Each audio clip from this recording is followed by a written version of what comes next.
Good morning once again from the Church of the Ascension in Hilton, South Africa.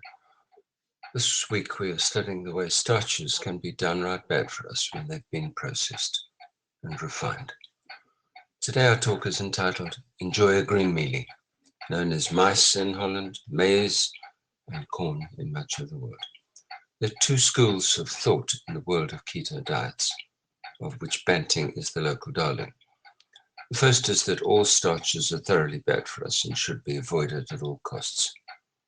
And the other is that it is the refined and processed carbs that are truly from the devil's pantry. Both schools are concerned about the increasing prevalence of obesity. There was until recently a belief that one could be obese yet metabolically healthy, meaning that hypertension, blood sugar, and cholesterol were not affected. However, that's all now changed in medicine, with the understanding that you cannot be obese and healthy. Just the effect on the feet, knees, and hips must also come into the equation. Obesity has increased substantially in the United States in the last 2 decades, reaching epidemic levels. From 29% of folk in 1999 to over 41% today. And South Africa is most likely little different. Christians are not spared the ravages of what some are calling a disease. My own belief is that it is merely that we have across the board opened the door to the devil's pantry. It's a highly complex subject, and certainly any attempt to cover it in 5 minutes is absurd.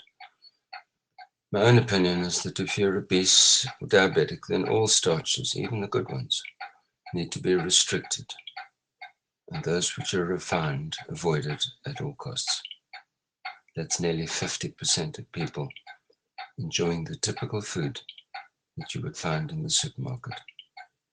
And certainly we all need to question whether we could be amongst them.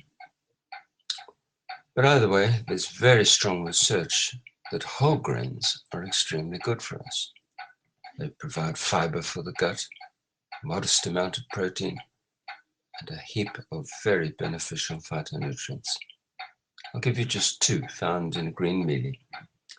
Zeaxanthin, which along with lutein helps prevent the elderly from going blind, and lignans that reduce the likelihood of breast cancer.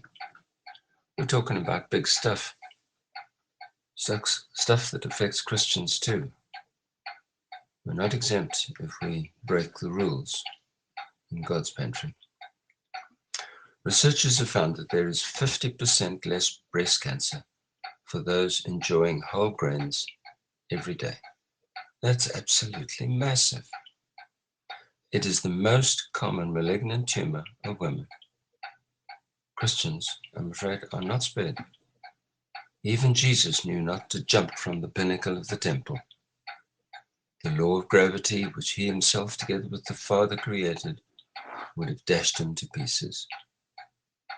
We too need to be wary of breaking the laws of God's pantry.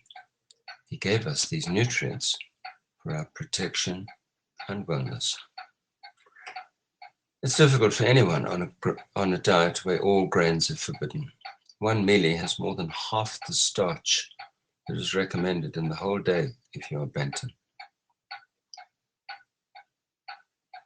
So we personally gladly enjoy corn on the cob every day in the summer, and so far it's kept the doctor away. Even enjoying first new potatoes and now green mealies daily for months, we've not put on an ounce.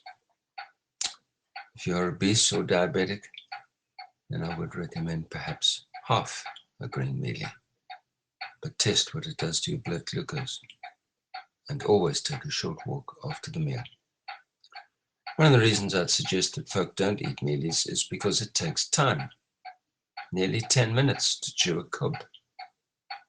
You really have to Fletcherize, chew every mouthful 32 times. It's particularly good for the gums and teeth, incidentally. You should also floss after the meal. Scientists have shown that chewing your food properly actually helps release the minerals, vitamins, and phytonutrients. We literally will have stronger bones and less likely to fracture a hip. I've never heard of a theology of time, but there ought to be one. If on dedicating our lives to Christ, we give him our all, then it should include every minute of the day. Everyone belongs to God. And we should be very hesitant to even think we cannot eat heavenly food because it takes too long to grow, cook, and chew. None of that, I think, would be particularly irksome or controversial.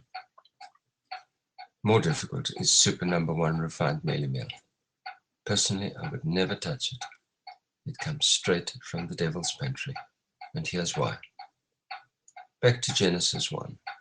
Behold, I've given you every plant yielding seed. Maize is a grass seed, and I would suggest given straight from God's pantry. It has 3 parts: the bran, the germ, and the endosperm. Enjoyed as a whole grain, it is extremely good for us. Yes, in small portions if you're inactive or diabetic. But once millers remove the bran and the germ, it becomes highly glycemic. The minerals like calcium, iron, and zinc have been extracted. So is all the fiber and some of the protein.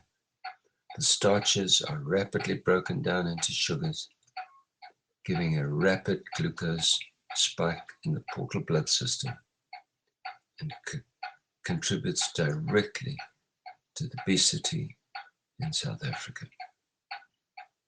It really is no mystery why half the children in rural villages in South Africa are permanently stunted, mentally and or physically. Permanently as in cannot be fixed, no matter how well they eat later in life. Do you know a farmer who would feed refined mealie meal or cornflakes to his chickens and cows, but we gladly give them to our children and even eat them ourselves? If you're of your sense bereft, eat cornflakes, Rice Krispies, and refined mealie meal every day, but don't give them to your dogs.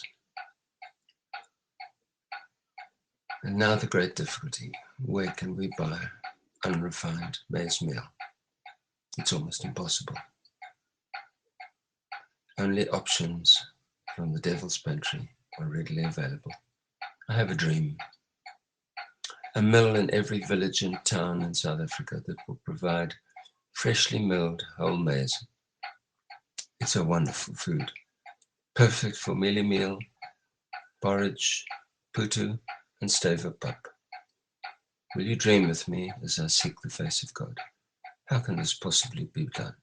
Not by might and certainly not by power, but by his Spirit. What is the Lord of hosts saying? And what role should we as Anglicans be playing? Until tomorrow then, when we will talk about sugar. Now it gets really difficult. Goodbye, and God bless.